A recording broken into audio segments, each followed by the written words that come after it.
Tidak usah curhat di Facebook. Kau bisa jadi berselingkuh gara-gara curhat di Facebook. Banyak perselingkuhan berawal dari medsos. Bertengkar suaminya, update status. Tidak kusangka kau begitu. Pret. Apa gunanya curhat di medsos? Bos, ini gaspol atau rem-rem? Betul. Nah, ini. Kali ini kita berada di tengah-tengah wabah. Andai saja ini wabah sebuah tayangan TV, maka kita melihat ada dua pertunjukan di depan kita. Pertunjukan pertama beritanya negatif saja. Bertambah orang yang wafat, bertambah OPD, bertambah orang yang di PHK, susah cari kerja, susah cari nafkah. Kemudian yang paling membuat kita sebagian depresi, tidak boleh kemana-mana, hanya ada di rumah. Di rumah kita stres, ada suami atau istri yang suka ngomel, kita keluar rumah ada si COVID menunggu kita. Ini sisi negatifnya. Kita ganti channel, ke sisi positifnya. Apa sisi positifnya? Satu, kita tahun ini mestinya gaya hidup kita lebih sehat. Selama ini kita tidak pernah kenal namanya masker setiap keluar rumah. Sekarang saya kemana-mana pakai masker. Apa hebatnya ini masker? Alhamdulillah menghindari paru-paru kita dari polusi udara. Dan saya sangat tertolong dengan masker ini. Apa? Dengan masker ini alhamdulillah saya bisa melindungi hidungku yang pesek. Ya kan? Alhamdulillah. Tapi kalau orang yang selalu bawa pikirannya sisi negatif, maka ini wabah menyiksa dirinya sehingga di tengah-tengah wabah dia tidak bisa mengambil sisi positifnya. Maka dia menderita. Nah, Bapak Ibu Saudara-saudara sekalian, pada taklim kita kali ini ulang tahun Pegadaian, saya ingin menyampaikan beberapa hal. Yang pertama, teruslah bersyukur. Teruslah bersyukur. Ada bilang, bagaimana kita bersyukur Ustaz? Nah di PHK kaki. Bagaimana kita bersyukur Ustaz? Tidak dapat THR. Bagaimana kita bersyukur Ustaz? Gaji dipotong 50%. Bagaimana kita bersyukur Ustaz? Nah kita di rumah saja. Bagaimana kita bersyukur Ustaz? Kita ini depresi karena terancam penyakit. Itu bagi orang yang melihat saat ini saja. Tapi kalau Anda mau bersyukur, lihat berapa tahun yang lalu. Berapa umurnya Pak Kepala Cabang? Berapa umur sekarang? 49. Berapa tahun Anda berkeliaran di Indonesia? Lebih dari 40 tahun. Berapa tahun kau berkeliaran di Indonesia? Para pegawai Pegadaian. Berapa tahun Bapak Kepala Cabang berkeliling dari kabupaten ke kabupaten, dari provinsi ke provinsi. Hebatnya lagi berkelilingnya dibayarkan tiketnya oleh kantor. Hebatnya lagi ada SPJ-nya, meskipun kadang-kala SPJ palsu. Masa baru 1 bulan kita di rumah saja lalu melupakan kebebasan kita? Ingat Ayub alaihissalam, sakit, bangkrut, mati anaknya, penyakitnya sampai sekarang menurut para peneliti belum ada yang pernah sakit seperti sakitnya Nabi Ayub. Di lockdown, diusir dari kampungnya, hidup di tengah padang pasir, ditinggal istrinya, penyakitnya luar biasa. Istrinya berkata, bang, berdoalah kau bang. Kamu kan Nabi, pasti Allah dengarkan doamu. Kau berdoa bang. Apa kata Nabi Ayub alaihissalam? Saya malu berdoa kepada Allah. Saya sudah 81 tahun sehat. 81 tahun saya sehat. Baru beberapa saat saya sakit. Masa saya lupakan kesehatan saya? Maka tidak ada alasan tidak bersyukur. Kenapa tidak bersyukur? Apa Ustaz? Dipecaki, tidak ada uang ini, kita miskin. Kenapa kita miskin? Karena selalu yang ada di benak kita bahwa kekayaan itu hanya uang, kekayaan itu hanya deposito, kekayaan itu jabatan, kekayaan itu rumah dan mobil. Padahal demi Allah, kekayaan kita paling mahal fi ahsani takwim. Nih badanmu yang sangat sehat. Nih MC, saya tanya Ki dulu MC. Yang tadi MC, saya tanya Ki. Mau enggak saya kasih iPhone 11 Pro 512 GB gratis 5 juta pulsana. Mau Ki? Kalau dikasih mau Ustaz. Mau? Mau. Tapi begitu saya kasih Ki langsung tuli. Iya. Apai? Mau? Tidak Ustaz. Enggak. Berarti yang mahal itu bos bukan seluler. Yang mahal itu bukan jaringan. Apa yang mahal? Telinga Allah kasih gratis. Berapa banyak orang ke Singapura, ke Eropa, mengobati telinganya, habis duitnya ratusan juta, tidak sembuh telinganya. Kita sehat telinga, itulah yang Allah kasih kita. Dan hebatnya lagi nih telinga, dia bisa bedakan mana suaranya Pak Dirut, mana suaranya kepala cabang. Tidak perlu kursus. Bisa dibedakan mana bunyi knalpot, mana bunyi kentut. Tanpa kursus. Bapak semua ini pegawai pegadaian. Pernah enggak kursus? Kursus membedakan bunyi. Enggak pernah. Allah kasih itu otomatis sensor. Hebatnya lagi telinga proporsional tempatnya. Bapak pernah bayangkan bagaimana seandainya telinga satu di bawah pantat? Repot kok toh? Halo, di mana kok? Tunggu dulu. Halo, di sini. Repotnya itu. Alhamdulillah. Ini baru mata.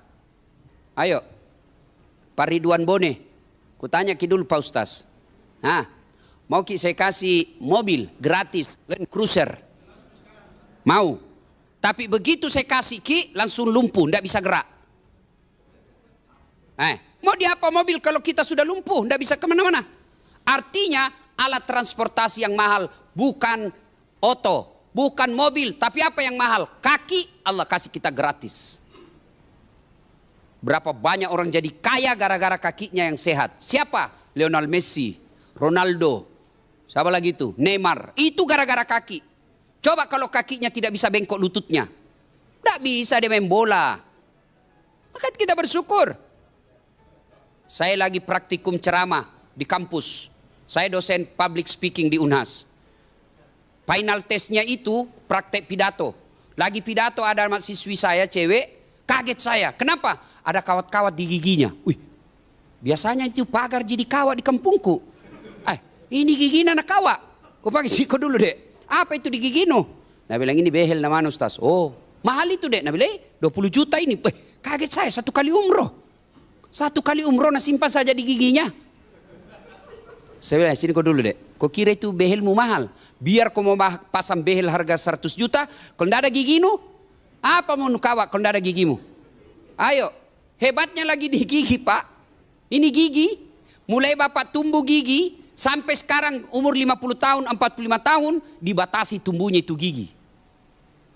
Bapak pernah bayangkan bagaimana seandainya ini gigi tumbuh seperti rambut? Apa? Gondrong aku semua. Saya yakin kalau gigi sudah tumbuh seperti rambut, Pak Kus, Pak Dirut kita tidak bakal jadi Dirut Pegadaian. Kalau sudah gondrong giginya, tidak mungkin. Masa ada Dirut gondrong giginya? Anda keren. Iya toh? Maka kita bersyukur. Ayo, maka tidak ada alasan tidak bersyukur Pak. Kesyukuran kita fi ahsani taqwim. Saya kasih lagi contoh supaya pandai-pandai kita bersyukur. Ini sebentar ini kalau buka kita, ada semua micoto, konro, palu basa, jalan kote, cantik manis, sudah cantik manis lagi. Maka yang tidak cantik makan kau itu cantik manis supaya tulari kau manisnya. Coba demi Allah, ketika Bapak makan, tangan dan mata tidak bisa membedakan mana racun bukan tidak. Mana racun mana bukan. Siapa yang membedakan racun tidaknya itu yang kita makan? Ginjal. Itulah sebabnya kalau ada orang rusak ginjalnya, hitam badannya kena penuh racun. Bapak taunya makan, masuk ke dalam tubuh, ginjal kerja. Kalau dia racun, keluarkan melalui 3 pintu. 1 nafas, 2 keringat, 3 kencing dan 2 belakang. Pintu belakang. Itu kerjanya ginjal. Kalau rusak ginjal, maka hancur tubuh kita. Maka kalau kita jual itu ginjal di toko online, jual beli online, bisa laku itu ginjal tak 600 juta. Jual maki 2 ginjal tak. Jual mi langsung 1 miliar ruan tak. Mau ki lebih kaya, cepat kaya, mau. Cepat kaya, langsung dapat miliaran. Mau. Jual jantung tak Pak. Itu orang di Hong Kong dia cari itu jantung orang-orang sehat. Nah beli 2 miliar Pak. Jual mi jantung tak langsung kita dapat 2 miliar. Maka jangan pernah tidak bersyukur. Syukur. Nah, selalu maki itu Nabi bilangi Pak Kacap, bersyukur kalian, bersyukur kok kalian, bersyukur. Tapi kan tidak tahu bagaimana caranya bersyukur Pak. Ini selalu kita bilang tema kita bersyukur dalam wabah. Kan tidak masuk di akal. Bagaimana caranya bersyukur nada wabah? Biasanya kita bersyukur dapat istri kawin lagi, ya bersyukur. Dapat kenaikan pangkat, bersyukur. Ini ada wabah disuruh bersyukur. Karena jangan pikirkan wabahnya, tapi pikirkan nikmat Allah yang lebih banyak. Ini kesehatan, bos. Nah, cara bersyukur bagaimana? Satu, bersyukur dengan cara apa? Mengucapkan hamdalah. Alhamdulillahi Rabbil Alamin. Itu dulu. Ulang tahun Pegadaian. Alhamdulillahi Rabbil Alamin. Ada pembagian pulsa. Dapat kok. Alhamdulillahi Rabbil Alamin. Tabrakan mobilnya anakmu. Tapi Alhamdulillah sehat aja anakmu. Alhamdulillahi Rabbil Alamin. Ya suaminya kawin lagi. Tapi bukan je suamimu. Alhamdulillahi Rabbil Alamin. Syukur semua itu. Bersyukur. Alhamdulillahi Rabbil Alamin. Ingat kata Nabi, betapa hebatnya ini hamdalah. Kata Nabi, ada kalimat yang sangat ringan kau ucapkan di mulutmu. Dek nama tanakmu pau, maringemimu tahu. Kau sebut sangat ringan, tapi pahalanya di akhirat nanti ketika ditimbang sangat berat. Apa kalimat yang ringan dan berat timbangannya? Dialah kalimat Subhanallah walhamdulillah. Jadi Bapak Ibu, pemirsa yang saya hormati, kalau tidak bisa memperbanyak amal dengan tahajud, tidak bisa memperbanyak amal dengan Senin Kamis, tidak bisa memperbanyak amal dengan duha, maka silakan perbanyak amal dengan memperbanyak kalimat Subhanallah walhamdulillah. Dengan catatan ucapkan seikhlasnya dan sesempurna mungkin. Karena biasa kita bertasbih, bertahmid, ya tidak ikhlas. Kayak makan pisang goreng panas.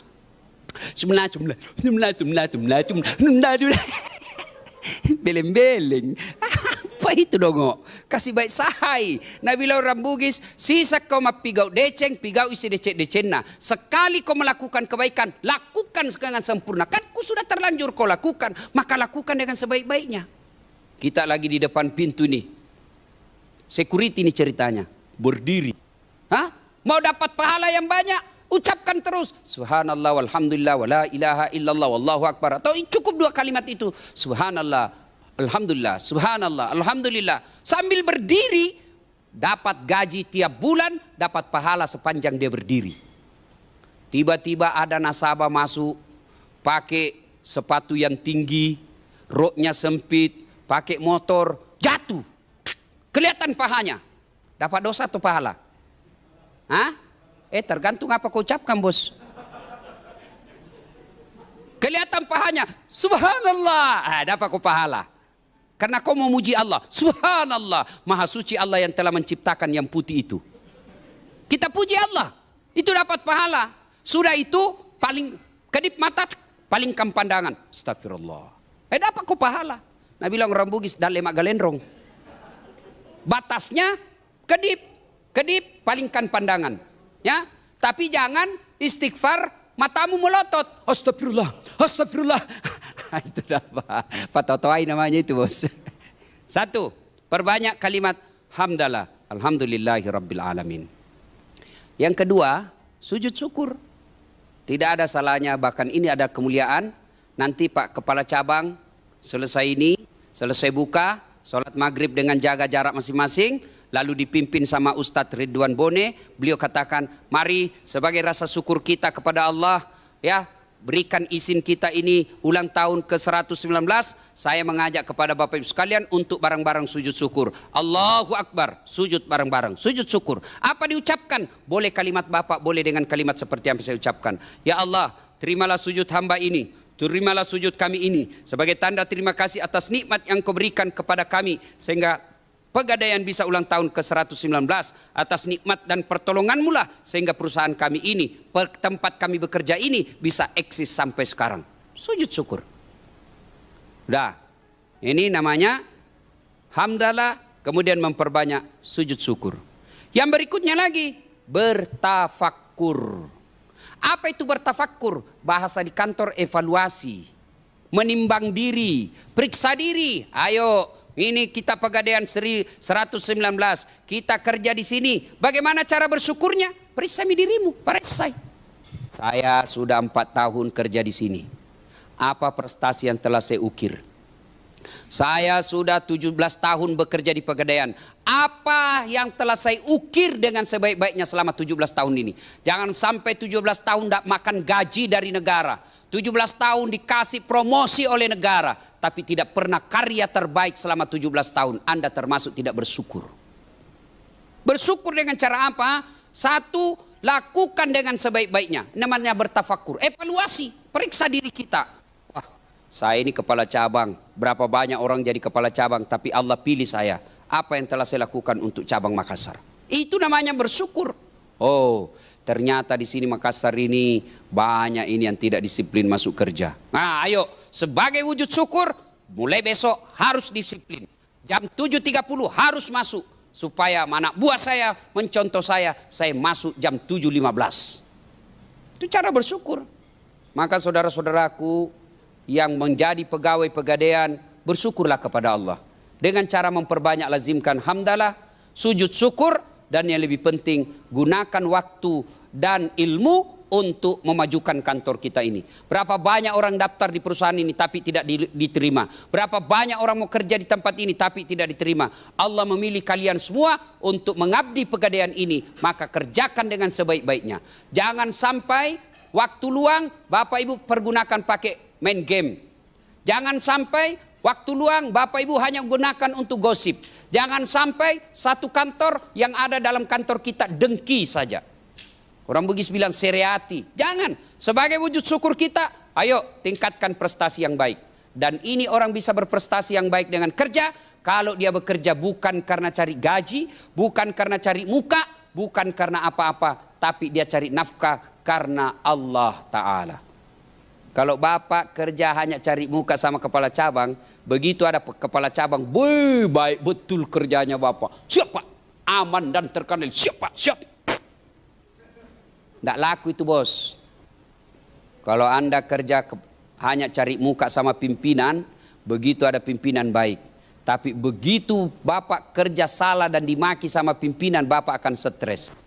Tapi kalau Bapak bekerja lillahi ta'ala, dipuji dan disanjung oleh manusia, Bapak tidak berpengaruh hatinya. Sebab apa? Dia katakan saya bekerja bukan cari muka sama manusia, tapi pengabdian saya ibadah. Itulah sebabnya setiap sholat kita berikrar MOU dengan Allah. Selalu kita baca di awal kita sholat, inna sholati wa nusuki wa mahyaya wa mamati lillahi rabbil alamin. Sesungguhnya sholatku, ibadahku, hidup dan matiku lillahi rabbil alamin. Orang yang bekerja ke Pegadaian karena niat lillahi ta'ala, bukan cari muka, maka dia dapat pahala dunia akhirat. Apa pahala dunia? Tiap bulan dia dapat gaji. Apa pahala akhirat? Maka selama dia bekerja di kantor itu, dia dicatat sebagai jihad. Kenapa? Dia cari nafkah untuk menghidupi anak istri. Tapi kalau Bapak bekerja hanya takut sama pimpinan, ya itu yang nanti di akhirat, mana pahalaku? 30 tahun di Pegadaian, malaikat kata kau bohong. Kau bekerja di Pegadaian kan mau kau cari muka sama bosmu, mau kau cari gaji, maka tidak ada kau dapat. Maka aplikasinya kalau Bapak mau dapat pahala bekerja dan dapat pahala gaji tiap bulan, sebelum keluar rumah Bapak wudhu dulu kalau Bapak seorang Islam.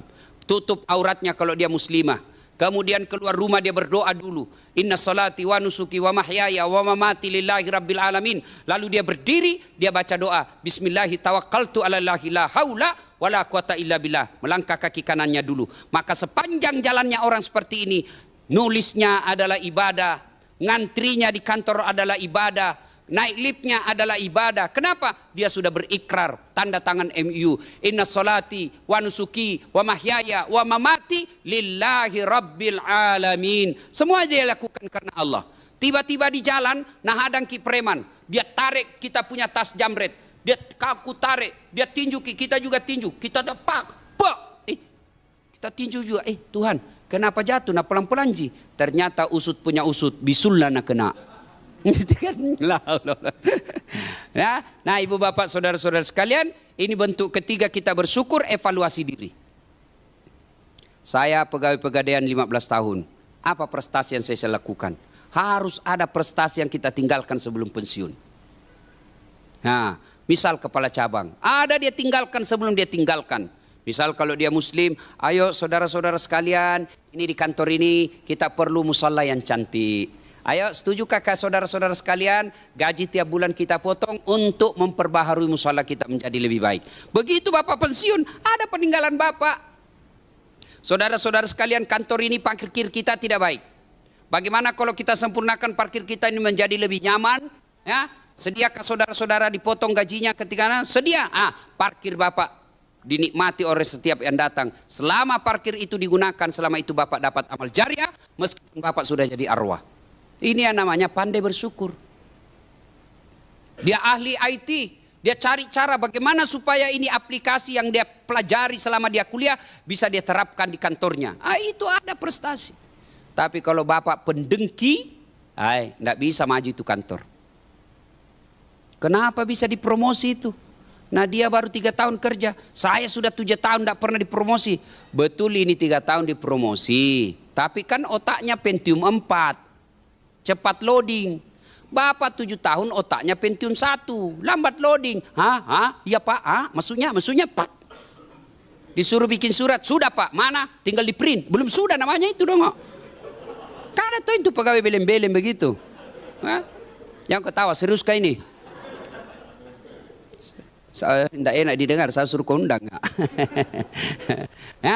Yang keempat, cara bersyukur kepada Allah yang keempat adalah ayo sedekah. Itu bentuk konkret sedekah. Ya, jangan terlalu pelit bos. Saya tanya Ki dulu adik-adik nih. Saya tanya Ki, senang kepala cabang yang pelit atau dermawan? Jawab supaya didengar beliau. Dermawan. Senang teman kantor yang pelit atau dermawan? Senang ipar yang pelit atau dermawan?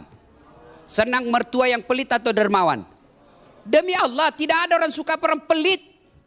Bahkan orang pelit sekalipun tidak suka sama orang pelit. Dia bilang, Jakob Pirumana seke, padahal dia juga seke. Itu jeleknya itu sifat pelit. Maka Bapak Ibu sekalian, bersedekahlah. Kenapa kita miskin? Karena selalu yang kita pikir ini, kenapa kita miskin? Karena yang selalu kita pikir selalu otak minta-minta. Maka kita miskin. Tapi cobalah untuk selalu bermental kaya. Apa mental kaya? Memberi. Sedekah. Dan jangan selalu berpikir sedekah itu selalu materi. Tidak. Sedekah bisa dalam bentuk ilmu, sedekah bisa bentuk tenaga, sedekah bisa bentuk akhlak. Kita tidak bisa sedekah sama orang dengan kasih cleaning service kita dengan duit tiap bulan gaji kita. Tidak bisa dikasih. Oke, kasihlah dia sedekah dengan apa? Bantu dia kerja. Itu sedekah kita buat dia. Kita tidak bisa bantu dengan kerja karena kita juga kerja Ustadz. Sedekahlah dengan apa? Jangan menghinanya. Itu sedekah kita dengan akhlak mulia. Dan demi Allah, tidak ada orang bangkrut gara-gara sedekah. Ini ibu-ibu nih yang menonton saya. Kan Nabi bilang begini. Sittatu asya'in tasidu fil umur. Ada 6 sifat yang membuat umurmu jadi panjang dan kau tertolak dari bencana, bala.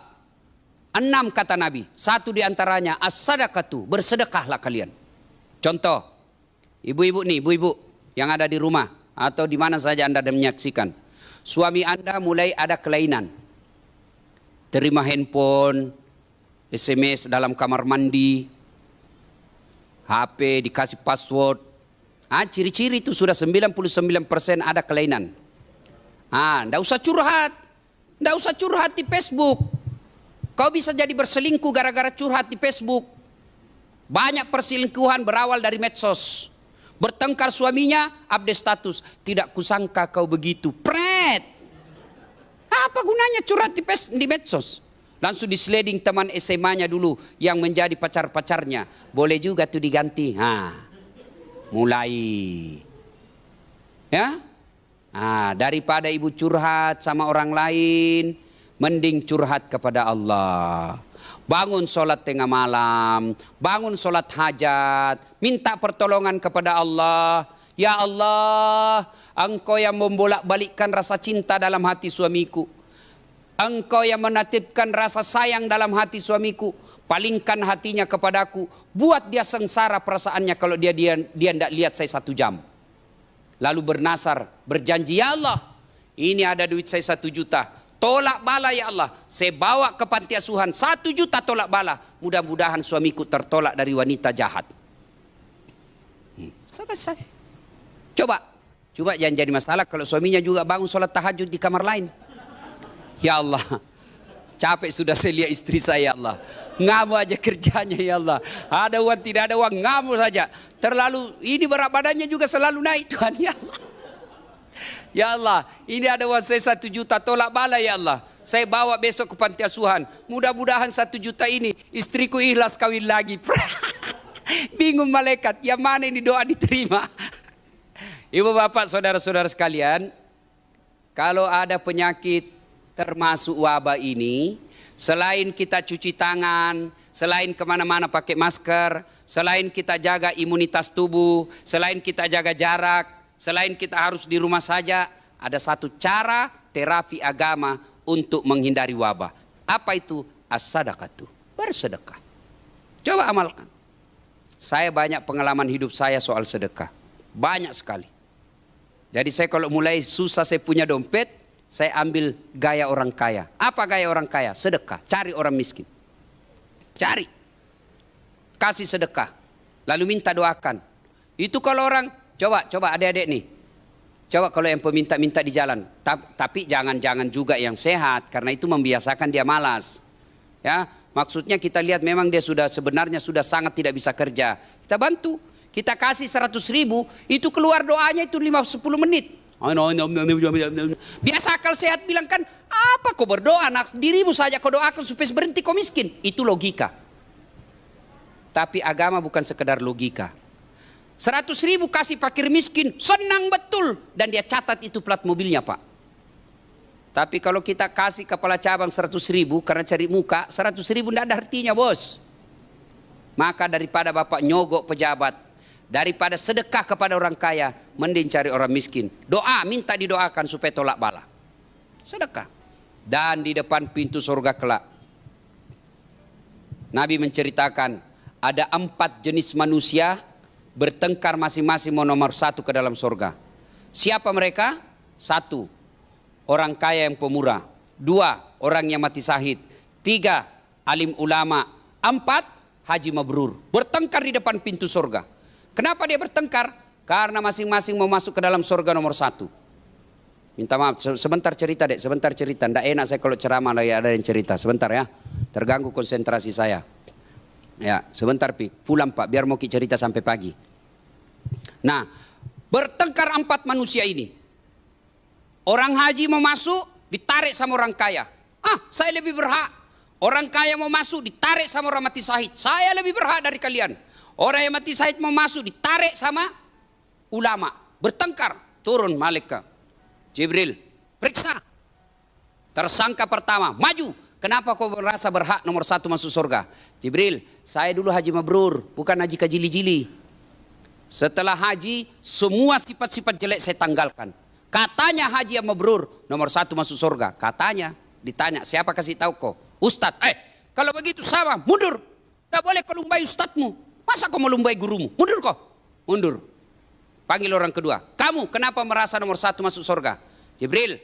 Saya dulu mati syahid. Nih. Bajuku masih ada darahnya. Katanya orang mati syahid nomor 1 masuk surga. Katanya. Ditanya sama Jibril. Siapa kasih tahu kau? Ustadz. Sama juga. Kau mundur. Tidak boleh kau lumbai gurumu. Panggil orang ketiga. Kamu kenapa masuk nomor 1? Jibril. Saya dulu kaya. Dermawan. Saya bangun panti asuhan. Saya bantu anak yatim.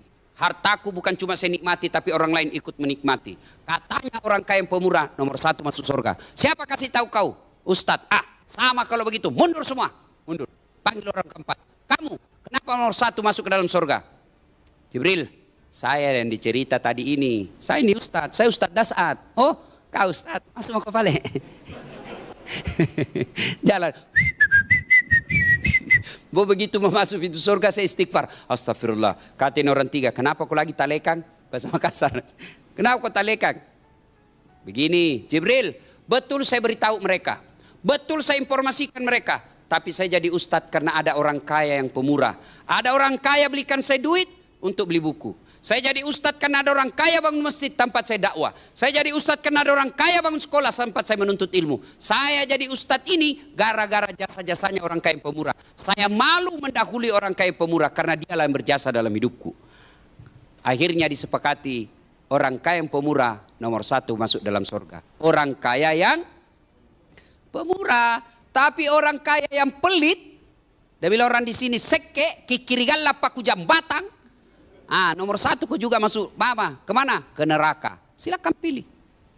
Nah, ibu bapak, saudara-saudara sekalian, inilah cara bersyukur kepada Allah. Ibu bapak, jadikan tradisi dalam hidup kita, setiap gajian keluarkan sedekah.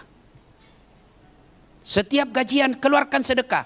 Karena yang kita deposito, yang kita belikan motor, demi Allah, saya ulang. Yang bapak deposito, yang bapak belikan motor, yang bapak belikan emas, yang bapak belikan rumah, demi Allah, bukan kita yang punya. Begitu ibu meninggal, siapa yang punya? Ibu-ibu nih ibu, beli gelang, beli cincin, beli rantai. Begitu ibu meninggal, siapa punya? Siapa ibu? Istri kedua yang punya. Daripada dinikmati istri kedua setelah ibu masuk kubur, mending sedekahkan sebelum ibu wafat. Daripada diperebutkan ahli waris, kok sedekah. Ini bapak saudara-saudara sekalian, poin pertama yang saya mau sampaikan, teruslah bersyukur. Poin kedua, demi Allah, tidak ada orang tidak ada masalahnya di dunia ini. Apa ada manusia tidak ada masalahnya? Ini saya lihat ini muka-muka penuh masalah semua ini. Ini ada yang takut sama istrinya. Banyak semua punya masalah. Saya kasih contoh Pak. Contoh, istri cantik. Adik-adik, istri cantik, kok kira bukan masalah? Nagoda orang, masalah. Apalagi kalau suaminya jelek. Wah, jalan dikira sopir. Coba, berarti bagus kalau istri jelek. Istri jelek, nahina orang. Kita lagi jalan malu sama dia. Pergi pesta pengantin. Dulu sama kau dek, nanti kita ketemu di gedung. Sampai istrinya, bang di mana kau? Saya sudah sampai gedung. Nggak jadi dek, saya mencret. Coba, semua orang punya masalah. Jangankan kita, Nabi pun ada masalah. Nabi ada masalahnya. Beliau belum lahir sudah yatim, wafat bapaknya. Usia 6 tahun, wafat ibunya. Usia 8 tahun diambil kakeknya, wafat lagi kakek beliau. Diambil oleh pamannya Abu Thalib.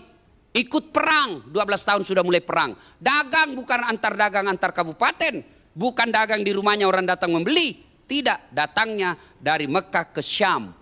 Naik kapal, tidak, pakai onta. Usia 40 tahun diangkat menjadi Nabi dan Rasul. Selesai masalahnya, baru muncul masalah yang sangat besar. Diusir dari tanah kelahirannya, dari Mekah ke Madinah. Sampai di Madinah selesai masalahnya, tambah masalah. Perang demi perang beliau lalui. Bahkan Ramadan sekalipun beliau berperang, perang Badar. Nabi ada masalahnya. Berarti masalah kita bukan masalah itu. Masalah kita bukan masalah itu. Saya ulang, masalah kita bukan masalah itu. Masalah kita adalah bagaimana cara mengatasi masalah. Mengatasi masalah tanpa masalah. Nah, ini Pegadaian. Maju Pak Eko.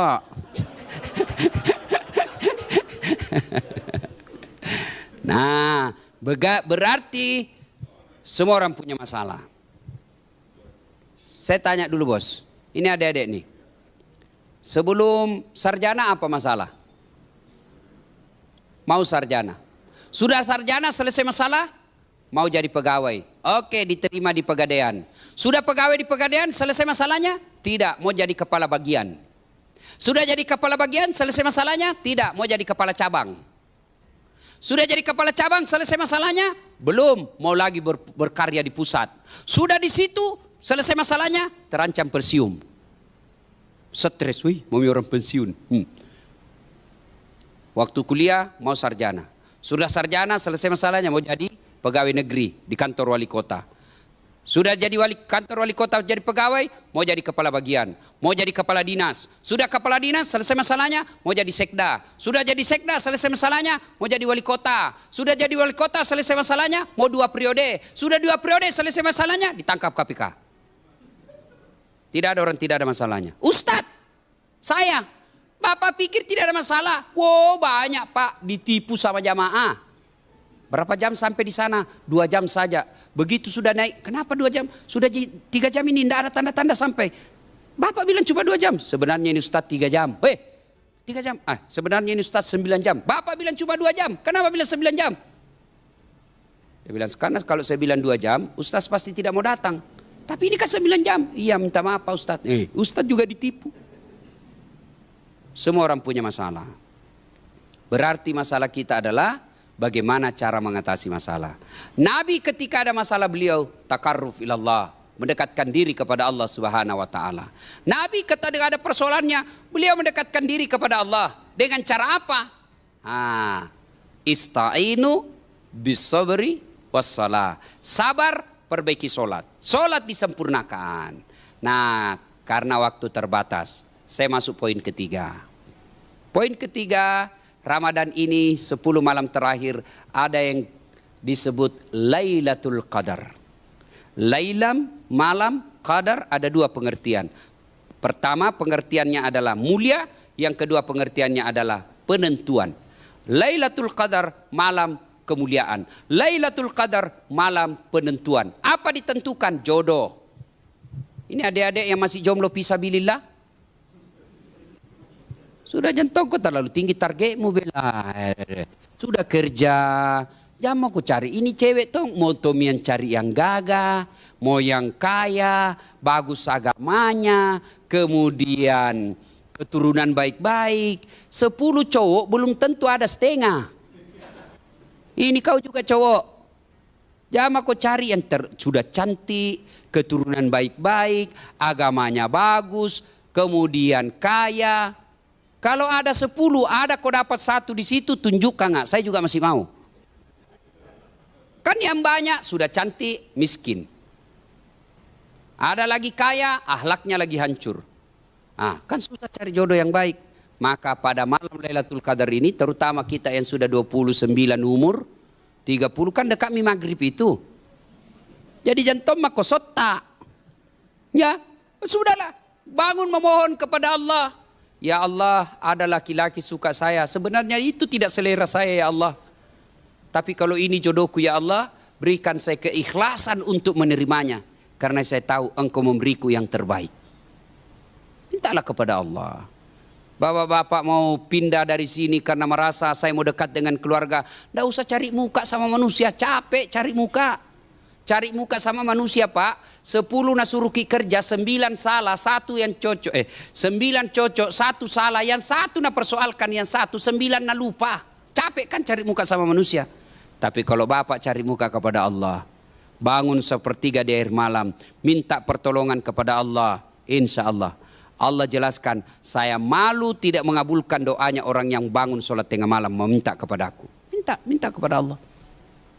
Berdoa itu bukan beli buku di toko buku, buku doa-doa pilihan. Baru bapak hafal, berdoa bukan menghafal. Berdoa itu curhat kata anak gaul. Berdoa itu kata orang Bugis mapaletu. Tidak harus pakai bahasa Arab. Daripada bapak ibu pakai bahasa Arab tidak tahu artinya, bingung malaikat. Dia bilang malaikat apa masukmu cowok? Kau minta jodoh, nah doa minta hujan itu kau baca. Nah ibu bapak saudara-saudara sekalian, banyak hal yang ingin kita sampaikan tapi waktu yang terbatas. Insya Allah lain waktu dan kesempatan. Selamat ulang tahun PT Pegadaian Indonesia yang ke 119. Saya berharap teruslah menjadi perusahaan BUMN yang mengatasi masalah tanpa masalah. Demikian, lebih dan kurangnya mohon dimaafkan. Nun wal kalam ya masrun. Billahi fi sabilil haq. Assalamualaikum warahmatullahi wabarakatuh. Waalaikumsalam warahmatullahi wabarakatuh.